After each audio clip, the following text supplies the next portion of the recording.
देशभूषण कुलभूषण भगवान की जय हो। प्रथमाचार्य चारित चक्रवर्ती आचार्य प्रवर्षि शांति सागर जी महाराज की, संत श्रोमणी आचार्य भगवान गुरुदेव श्री विद्यासागर जी महाराज की, पूज्य आचार्य श्री समय सागर जी महाराज की जय हो।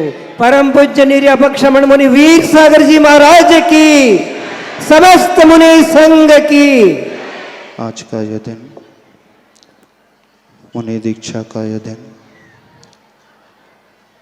आज हमें वह घटना याद आ रही है।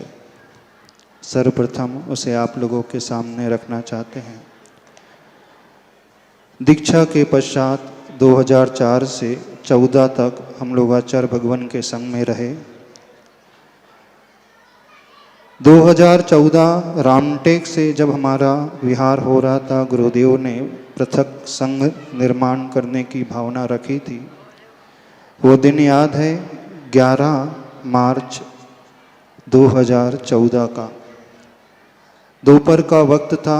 सामायिक के पश्चात आचार्य भगवान ने हमें बुलाया पूज्य प्रसाद सागर महाराज जी के माध्यम से। जब आचार्य भगवान के पास पहुँचे तो आचार्य भगवान ने कहा कि हमने सोचा है आप लोगों को पृथक विहार कराने के लिए। बहुत सारी बातें आचार्य भगवान ने रखी थी उस समय, उन सारी बातों को अभी हम नहीं रख रहे हैं। मूल जो बात आचार्य भगवान ने उस समय कही थी, उस समय हमें बुलाया, मुनिश्री विशाल सागर जी को बाद में थोड़ी समय पश्चात वो जंगल गए थे, उसके पश्चात मुनिश्री धवल सागर जी। जब हम बैठे थे, आचार्य भगवान ने उस समय एक विशेष बात कही थी, उदाहरण दिया था। जब घर में बेटा बड़ा हो जाता है, उसमें योग्यता आ जाती है, तो पिता उसे अपने पैरों पे खड़े करने के लिए, जिम्मेदारी का निर्वहन करने के लिए कुछ अलग जगह भेज देते हैं, जैसे मारवाड़ में मारवाड़ी लोग होते हैं। ऐसे ही संघ में, क्योंकि संघ में बहुत सारे साधु हैं, एक साथ इतने साधुओं का निर्वाह संभव नहीं होता है। जो साधु योग्य हो जाते हैं, उनके लिए धर्म प्रभावना के निमित्त से और वे स्व आत्म कल्याण धर्म ध्यान के साथ साथ दुनिया का भी, दूसरों का भी धर्म ध्यान करा सके, इस हेतु गुरु उन्हें अपने से पृथक दूर भेजते हैं। एक बात कही थी, जैसे प्रवचन सार चूलिका में आया था कि निर्यापकों की व्यवस्था होती है, तो वो जो संघ के प्रमुख निर्यापक के रूप में माने जाते हैं। इसलिए 2014 में ये बात आचार्य भगवान ने उस समय कही थी कि जो संघ के प्रमुख होते हैं वो निर्यापन जैसा कराते हैं। उस 13 मार्च को हम लोगों का विहार हुआ। 11 मार्च को मंगलवार था। हम लोगों ने आचार्य भगवान से निवेदन किया, आचार्य भगवान गुरु चरणों से दूर जा रहे हैं, तो मंगल नहीं गुरु का वार होना चाहिए, इसलिए अनुकंपा करें कि कम से कम 2 दिन की मोहलत हम लोगों को मिल जाए। करुणावान गुरुदेव ने उसे स्वीकार कर लिया। 2 दिन तक हम आचार्य पूरे तीनों महाराज जी आचार्य संघ के साथ रहे। गुरुवार को आचार्य भगवान के चरणों से विदा हो गए। जब आचार्य भगवान के चरणों से दूर जा रहे थे, तो हम सभी मुनि महाराज आचार्य भगवान की परिक्रमा लगा रहे थे, और परिक्रमा लगाते लगाते इतने लीन हो गए कि हम लोग ये भी भूल गए कि 3 परिक्रमा करना है, 5, 7 गिनती ही याद नहीं, 5, 7, 9 तक हो गई। जब इतनी सारी परिक्रमा हो गई तो मुनिश्री प्रशस्त सागर जी ने कहा, बस बस बहुत सारी परिक्रमा हो गई, अब आप नमोस्तु करो। अब हम लोग नमोस्तु करके निकल गए। हम लोग तो विहार कर गए देवादिदेव शांतिनाथ भगवान की वंदना करके, क्योंकि शांतिनाथ भगवान की महती अनुकंपा हमारे ऊपर रही है। रामटेक से ही हमारा जीवन विकास हुआ है। शांतिनाथ भगवान के चरणों में जब आचार्य भगवान के प्रथम दर्शन किए, 93 में जब चतुर्मास आचार्य भगवान का हुआ, तो शांतिनाथ भगवान की कृपा से आचार्य भगवान जहाँ जिस हॉल में रामटेक में बैठते थे, उसी के ठीक बाजू वाले रूम में पूज्यवर मुनिश्री समय सागर जी महाराज बैठा करते थे। हम रविवार को के दिन रामटेक जाते थे और बस मुनि श्री समय सागर महाराज जी के पास जाकर के बैठ जाते थे। आधा आधा घंटा, एक एक घंटे सिर्फ बैठे रहते थे। ना वो हमसे कुछ कहते थे, ना हम उनसे कहते थे कुछ, सिर्फ हम उन्हें देखते रहते थे। जब ऐसा क्रम लगातार चलते रहा तो महाराज जी कुछ समझ गए। फिर धीरे धीरे उन्होंने हमसे कुछ पूछना शुरू किया, भाव जागृत हुए। फिर वैराग्य का उपदेश उन्होंने दिया, सब कुछ समझाया कि कैसे गुरुदेव के पास जाकर के निवेदन करना, कैसे संसार से के राग से ऊपर उठना, कैसे अध्यात्म का पालन करना। तो हमारे जीवन में वैराग्य को लाने वाले कोई रहे, अध्यात्म को एक दिशा दिखाने वाले कोई रहे, हमें दृढ़ करने वाले कोई रहे, तो आचार्य भगवान के पश्चात प्रथम गुरु हमारे आचार्य प्रवर्तमान नवाचार्य श्री समय सागर महाराज जी रहे। यदि वे हमें निर्देश नहीं देते तो हमारा जो वैराग्य था वो क्षणिक वैराग्य होकर के रह जाता और नष्ट हो जाता। लेकिन उनकी अनुकंपा रही कि वह क्षणिक वैराग्य दृढ़ वैराग्य के रूप में बदल गया, और उन्हीं का आशीर्वाद रहा कि हम आचार्य भगवान से जुड़ते चले गए।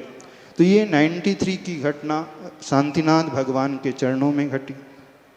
तो हम बात बता रहे थे, जब हम लोगों का तीनों मुनि महाराज का विहार हुआ, जैसे ही परिक्रमा करके हम लोग जाने लगे तो आचार्य भगवान थोड़ा सा मुख नीचे किए थे। हम लोग इधर विहार कर गए, आचार्य भगवान ने कमंडलू उठाया और शौच के लिए चले गए। शौच के पश्चात जब आए तो पूज्यवर मुनि श्री संभव सागर महाराज जी ने आचार्य भगवान से पूछा, आचार्य भगवान एक बात बताइए, जब शिष्य का वियोग गुरु से होता है तो शिष्यों को बहुत रोना आता है, बहुत विकल्प करते हैं, लेकिन गुरु के मन में भी कोई भाव उमड़ते हैं कि नहीं उमड़ते हैं?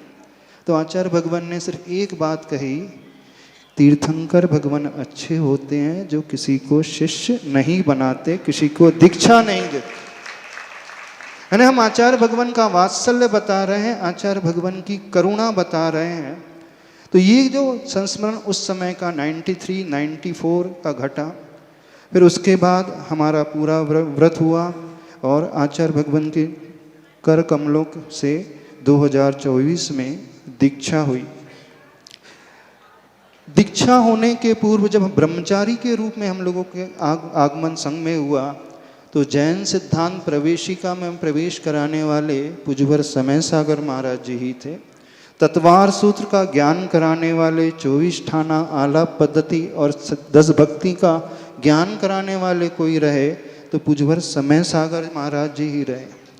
हम ये बातें इसलिए बता रहे हैं कि कई लोगों के मन में आज के इस दृश्य को देख करके तरह तरह के प्रश्न उठ रहे होंगे, और एक सबसे बड़ा प्रश्न यह उठ रहा होगा कि मुनि वीर सागर महाराज जी जो हैं अपनी मन की करने लगे हैं, वो समय सागर महाराज जी को नहीं मानते हैं, उनके हृदय में उनके प्रति आदर सम्मान नहीं है।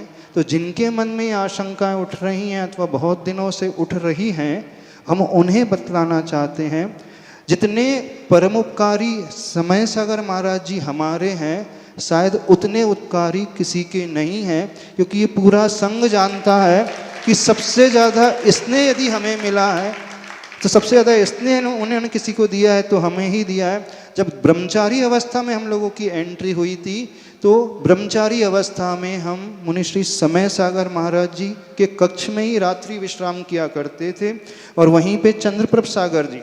और एक विशेष बात बताना चाहते हैं, उस समय सर्वप्रथम कातंत्र रूप माला संस्कृत व्याकरण हम पढ़ रहे थे, और मुनि श्री समय सागर महाराज जी उस समय हमें पढ़ाते थे कातंत्र रूप माला, यानी संस्कृत का ज्ञान भी उन्होंने कराया।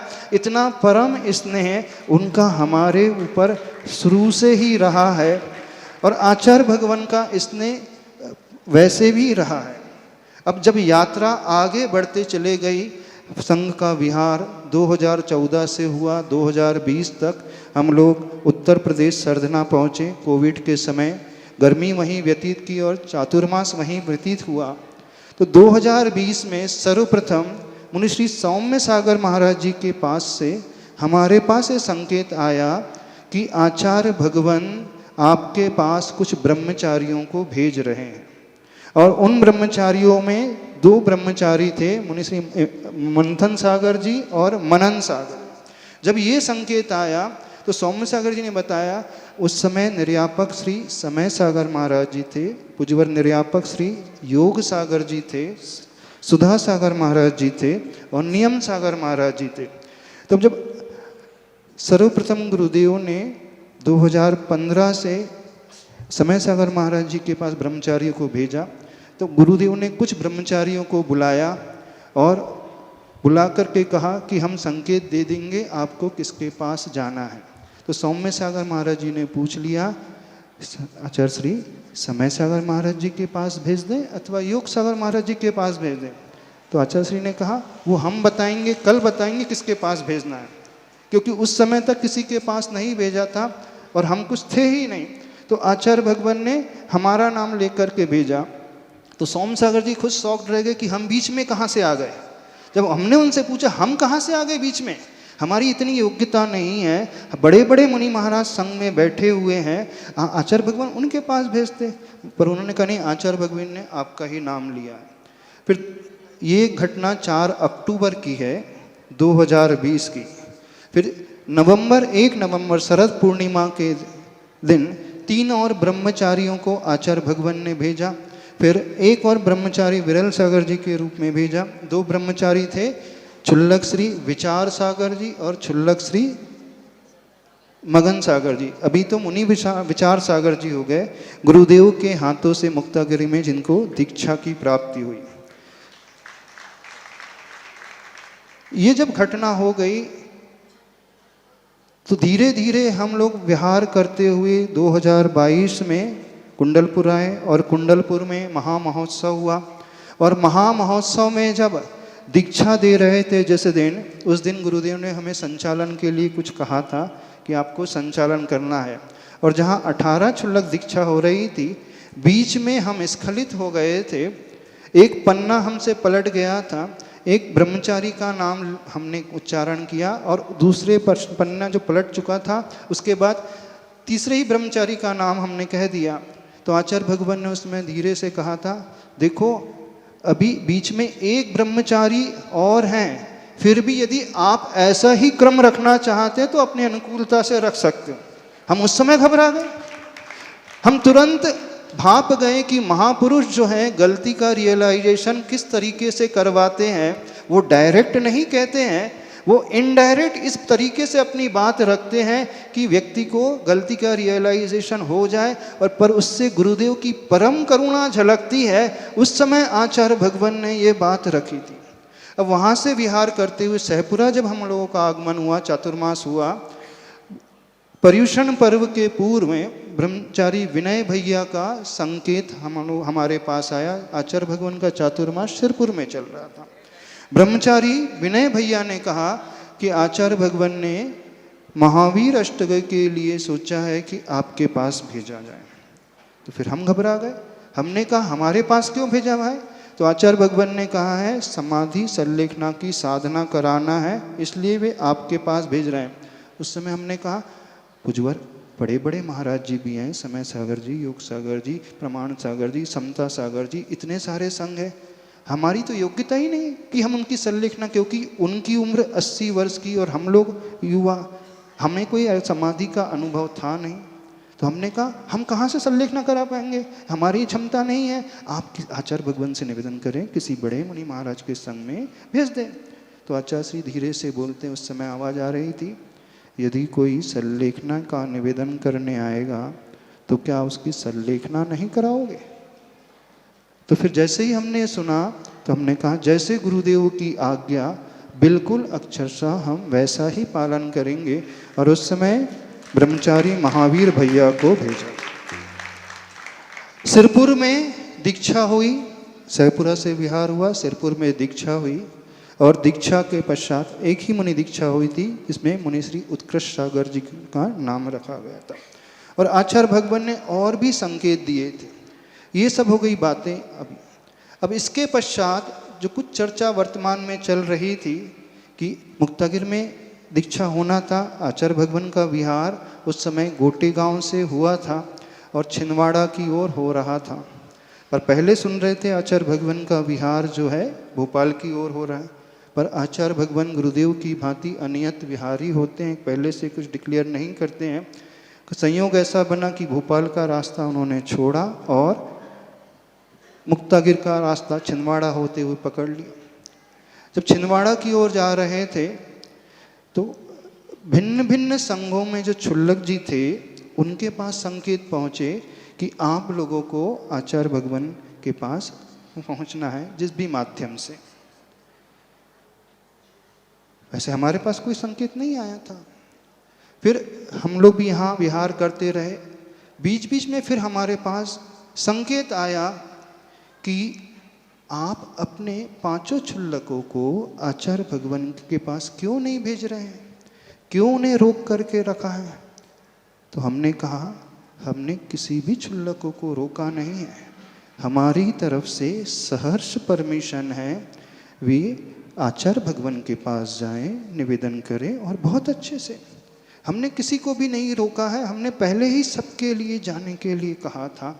जब विचार सागर महाराज जी ने, जब हम लोगों का प्रवास नागपुर में था, उस समय निवेदन रखा था, उस समय भी हमने समस्त छुल्लकों, उस समय 4 छुल्लक जी थे, उस समय भी समस्त छुल्लकों से कहा आप अपना निवेदन कर सकते हैं, क्योंकि आपका अधिकार, आपके ऊपर अधिकार आचार्य भगवान का है, हम तो एक सिर्फ माध्यम हैं, हम अपने कर्तव्य का पालन कर रहे हैं। आचार्य भगवान ने आप लोगों को शिक्षा के लिए, संस्कार के लिए, चरित्र के लिए हमारे पास भेजा, हम उसका निर्वाह कर रहे हैं। आप ये बिल्कुल ना सोचे कि हमें कोई विकल्प होगा, हम तो और अच्छा है कि आप आचार्य भगवान के पास जाएं, बहुत अच्छा है। पर उस समय सहयोग नहीं बन पाए क्योंकि छुल्लक मंथन सागर जी उस समय सांगली में थे, मनीषी विशाल सागर जी के साथ संग में धवल सागर जी उस समय उत्कृष्ट सागर जी सांगली में थे, तो संघ आधा उधर था, संघ आधा इधर था, इस कारण सहयोग नहीं बन पाया। जब संघ का पूरा मिलन हुआ और कुंथलगिर की ओर आए, तो कुंथलगिर आने के पूर्व में संघ के छुल्लक बार बार निवेदन करते थे, महाराज जी देखिए पुजवर निर्यापक योग श्रमण योग सागर महाराज जी ने अपने छुल्लकों को दीक्षा दे दी, पुजवर समय सागर महाराज जी ने छुल्लकों को दीक्षा दे दी। अब हम लोग रह गए हैं सब, और हमसे पहले जो पूर्व में ब्रह्मचारी थे वे छुल्लक बन गए, छुल्लक एलक बन गए, एलक मुनि बन गए, छुल्लक मुनि बन गए, और हम जहाँ के था। तो हमने उनसे यही कहा था कि जब पुण्य का उदय आएगा, जब पूरा संघ मिलेगा तब सोचेंगे। और पुण्य का योग आया कि कुंथलगिर चातुर्मास हुआ और संघ का पुनर्मिलन हुआ। जब सारे साधु आ गए तो फिर छुल्लकों ने निवेदन किया कि अब तो सारे मिल गए हैं। तो उस समय भी यही बात कही थी, अपन सिद्ध क्षेत्र में आए हैं, विशुद्धि बढ़ाओ और विशुद्धि इतनी बढ़ाओ कि आप लोगों की दीक्षा हो जाए। उन्होंने प्रयास किया, विशुद्धि बढ़ाया, साधना की, लेकिन विहार हो गया और विहार होकर के हम लोग चले गए। और हम लोगों का विहार तो पूना की ओर हुआ था, लेकिन संयोग कहें अथवा कर्म का योग कहें, पूज्य मुनि श्री उत्कृष्ट सागर महाराज जी का स्वास्थ्य थोड़ा बिगड़ गया, तो जो संकेत आया कि अब आप लोग ज़्यादा दूर विहार ना करें, आसपास ही रहें, और आसपास ही समय व्यतीत किया और लौट करके पुनः कुंथलगिरी सिद्ध क्षेत्र में आना हुआ। अब इस बीच जो घटनाक्रम चल रहा था आचार्य भगवान के पास छुल्लकों का जाने का, तो छुल्लक श्री विचार सागर जी ने हमारे सामने बात रखी कि महाराज जी हमारी भावना है आचार्य भगवान के साथ पास जा कर के साधना करने की। तो हमने सहर्ष परमिशन दे दी, हमने कहा पूछ लीजिए, ठीक है चलिए।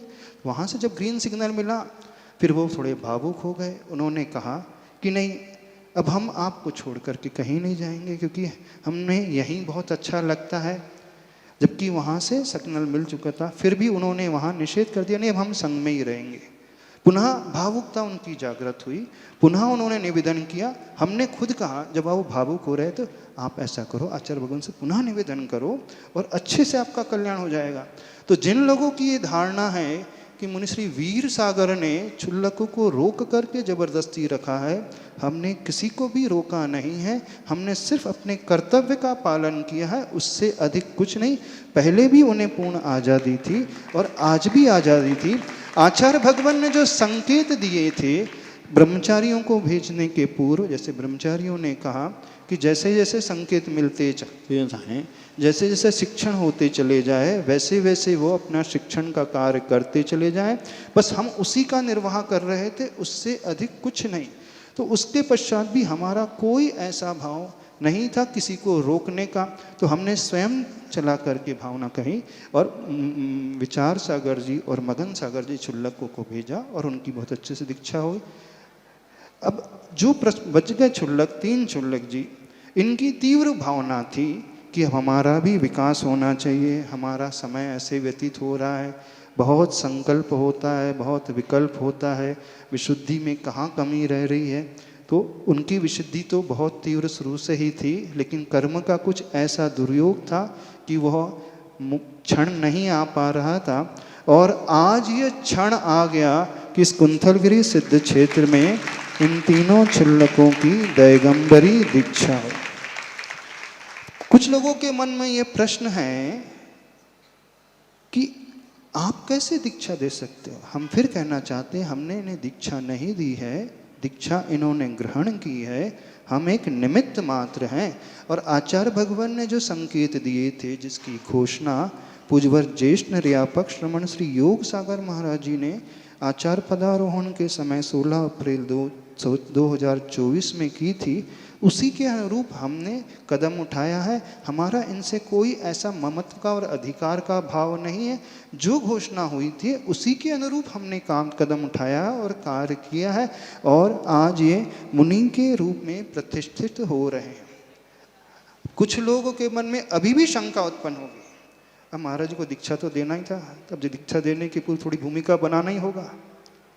तो जिनके मन में ये प्रश्न उठ रहा है अथवा उठेगा, क्योंकि अभी व्हाट्सएप चलाएंगे लोग, बिल्कुल कहेंगे, तो उनको भी हम कहना चाहते हैं, हमारा समर्पण जैसा पूज्यवर आचार्य भगवान के प्रति था, वैसा ही समर्पण नवाचार आचार्य प्रवर से समय सागर जी के प्रति है। एक हमारे दीक्षा गुरु हैं, दूसरे हमारे शिक्षा गुरु, वैराग्य गुरु, अध्यात्म गुरु, सब कुछ देने वाले गुरु हैं। और ये समर्पण पहले भी था, आज भी है और जीवन की अंतिम श्वास तक रहेगा। अब फिर कुछ लोगों के मन में प्रश्न उठेगा, ये तो शब्दों का जाल है, कहना तो पड़ता ही है माइक में। हम बता रहे हैं, तरह तरह की चर्चा होगी। अब शब्दों का जाल है, अपनी मनमानी तो कर ली है। तो जिनके मन में प्रश्न उठ रहा है अथवा उठेगा, उनसे भी हम कहना चाहते हैं, महाव्रती है, माया शल्य को लेकर के हम चर्या नहीं करेंगे। जो हम कह रहे हैं अंतरंग से कह रहे हैं, न कि हम माइक से दुनिया को समझाने के लिए कह रहे हैं। क्यों? इसलिए कह रहे हैं कि वो हमारे परम उपकारी हैं, और जो उपकारी होता है उसे तो जीवन की अंतिम श्वास तक हम विस्मृत नहीं कर सकते। नहीं कृतम उपकारम विस्मरंती साधवा। तो ये हम शल्य के लिए अथवा मायाचारी के रूप से बिल्कुल नहीं कह रहे हैं, अंतरंग से कह रहे हैं, क्योंकि उन्होंने हमें संभाला, जैसा आचार्य भगवान ने संभाला, उन्होंने हमें संभाला। अब फिर दूसरी बात फिर आएगी, ये तो दीक्षा देने के लिए ना हमारा कोई भाव था दीक्षा देने का, बार बार निवेदन कर रहे थे, और इनका भी कल्याण होना चाहिए था। क्योंकि जैसे हम आचार्य भगवान की आज्ञा को मान रहे हैं, आचार्य भगवान की आज्ञा थी, आचार्य भगवान की निर्देश संकेत थे कि जिस निर्यापक के पास जो हैं वो अपने हिसाब से संघ का संवर्धन करें, संघ को बढ़ाएं, संघ में जो है साधक हैं उनकी शिक्षा कराएं, उनका चारित्र दृढ़ कराएं, उनके संस्कार दृढ़ कराएं, और संघ को बहुत अच्छे से बढ़ाएं। ये बात इस कहना चाहते हैं, जब हम लोग विहार करते हुए सिरपुर से जालना की ओर आए, उसके बाद पुणे की ओर आए, एक श्रावक जालना वाले अनूप डोनगांवकर यहाँ बैठे हैं, प्रतिमाधारी हैं। जालना से जब हमारा विहार हो गया तो उन्होंने आकर के हमें एक बात कही, बोले महाराज जी एक बात आपके सामने रखना चाहते हैं। बोले कौन सी बात? हम वो बात रखना चाहते हैं जो आपको भी ज्ञात नहीं है। बोले कौन सी बात जो हमें भी ज्ञात? बोले आचार्य श्री ने हमसे वो बात कही, बोले हमारे तीव्र भावना थी प्रतिमा लेने की।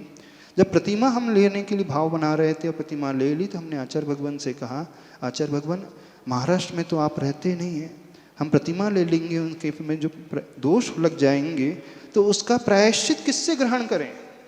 क्योंकि आपके पास नहीं आ पाएंगे। तो आचार्य भगवान ने उस समय कहा था, वो अनूप ढूंगांवकर जी बैठे हैं, वो अपने मुख से स्वयं बता देंगे क्या नाम उन्होंने कहा था, आचार्य भगवान ने क्या भावना रखी थी, उस भावना को आचार्य भगवान ने उनके सामने रखा था, वो कह देंगे। तो हम अपनी सिद्धि के लिए बिल्कुल नहीं कह रहे हैं, ना हमारा कोई भाव है, इस बात को थोड़ा सा गंभीरता से समझने की कोशिश करें। ना कोई हमारा ऐसा कोई तीव्र भाव था कि हमें अहम की पुष्टि करना है, हमें अपना कुछ करके दिखाना है दुनिया के सामने, हमें आचार्य भगवान को साइडलाइन करना है, बिल्कुल भी ना भूतो ना भविष्यति। हम ये ऐसा सोच भी नहीं सकते हैं कि हम उन्हें साइडलाइन करें। अरे जिनके निर्देशन में हम आगे बढ़े हैं, हम उनकी आज्ञा का उल्लंघन कैसे कर सकते हैं? और उनकी आज्ञा का पालन भविष्य में हमेशा होता रहेगा, जैसा संकेत मिलेगा उसी के अनुरूप होता रहेगा। पर उसके साथ पूज्यवर गुरुदेव के जो संकेत थे, उस संकेत का अनुपालन कि सबको शरण देना, सबको बढ़ाना, आगे बढ़ाना, संघ में चुल्लकों के संघ में ब्रह्मचारियों का संकलन करते चले जाना और आगे बढ़ाते चलाना, उसी के अनुरूप हमने कदम उठाया है।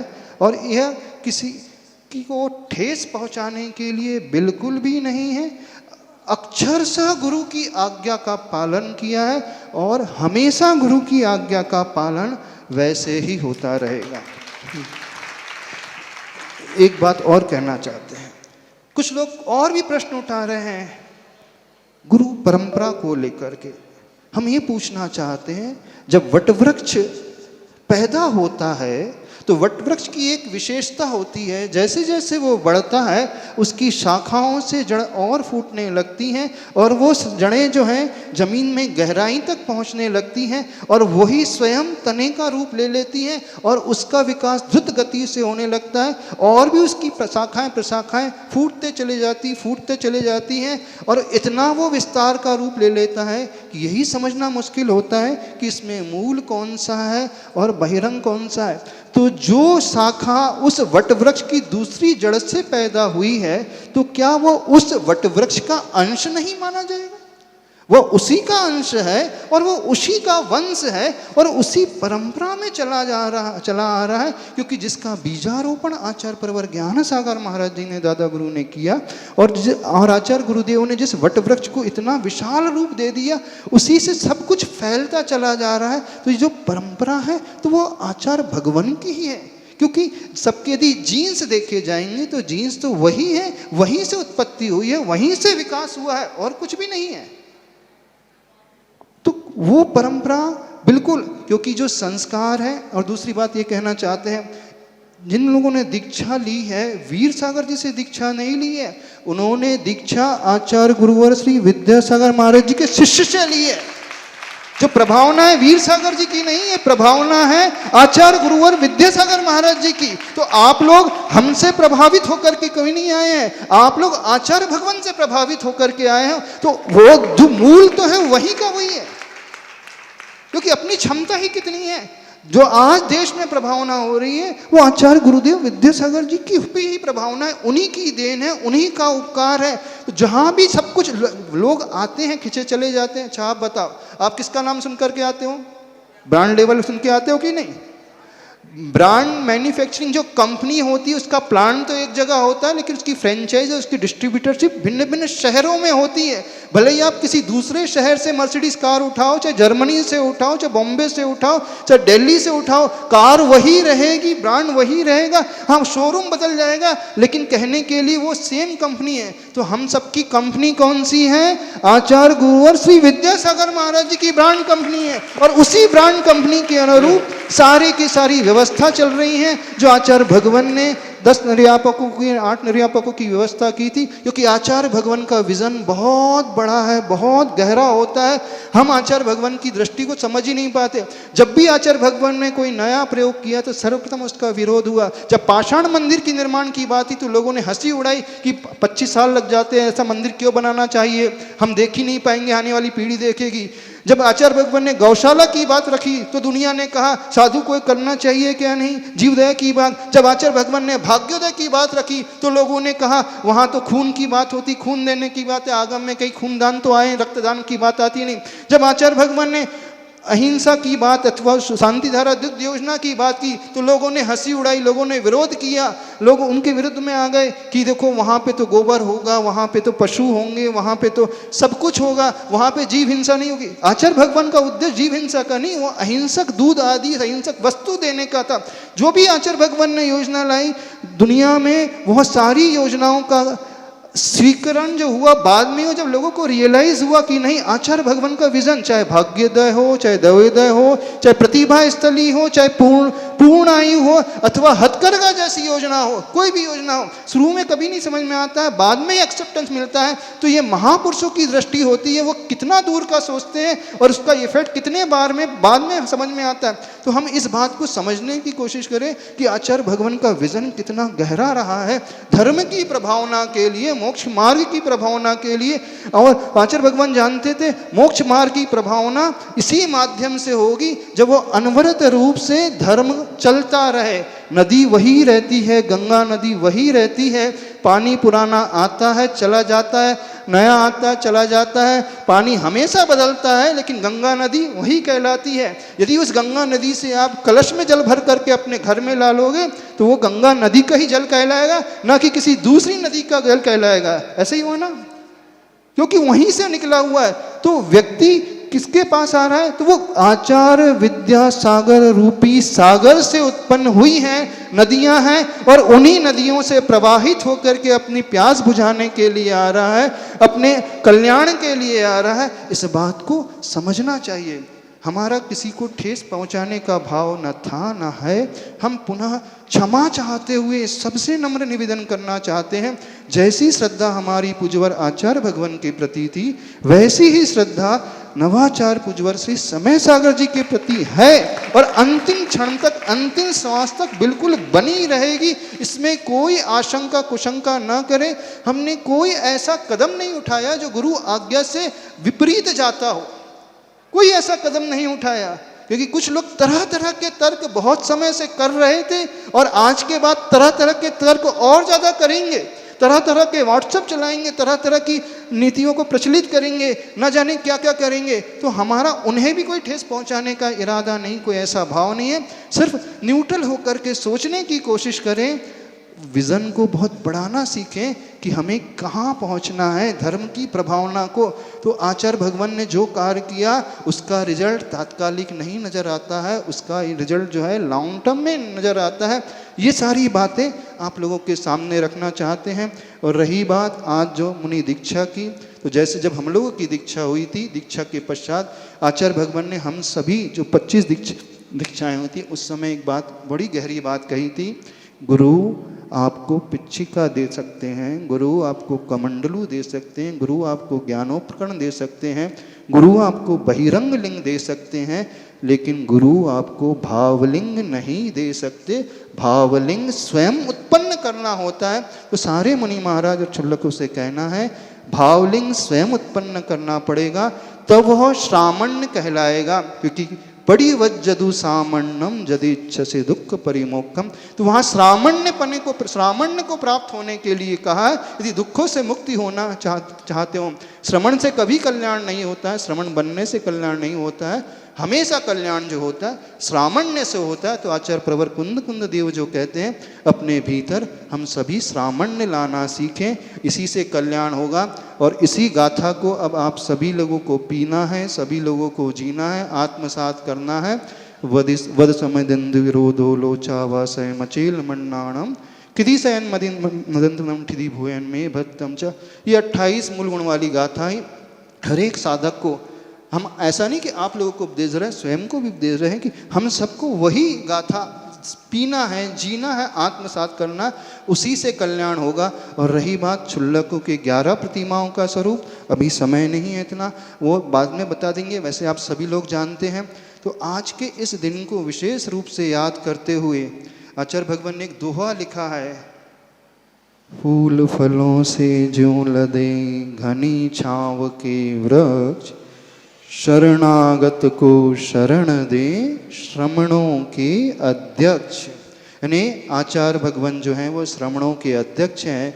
अब उनका वृक्ष फूल और फलों से ऐसा लदा हुआ है, ऐसी घनी छांव वाला है तो उन आचार्य भगवान से और उन नवाचार आचार्य भगवान से हम यही भावना रखना चाहते हैं, शरणागत को शरण दे श्रमणों के अध्यक्ष। तो जैसे गुरु के पास जाकर के हर एक व्यक्ति को शरण मिल जाती है, ऐसे ही सबको मिले और यहाँ पे जिन्हें शरण मिली है उनका कल्याण हुआ, ऐसे ही शरण भविष्य में सबको मिलते रहेगी। और जो आचार्य भगवान की दूरदृष्टि है उसका प्रताप हमेशा फैलता रहे।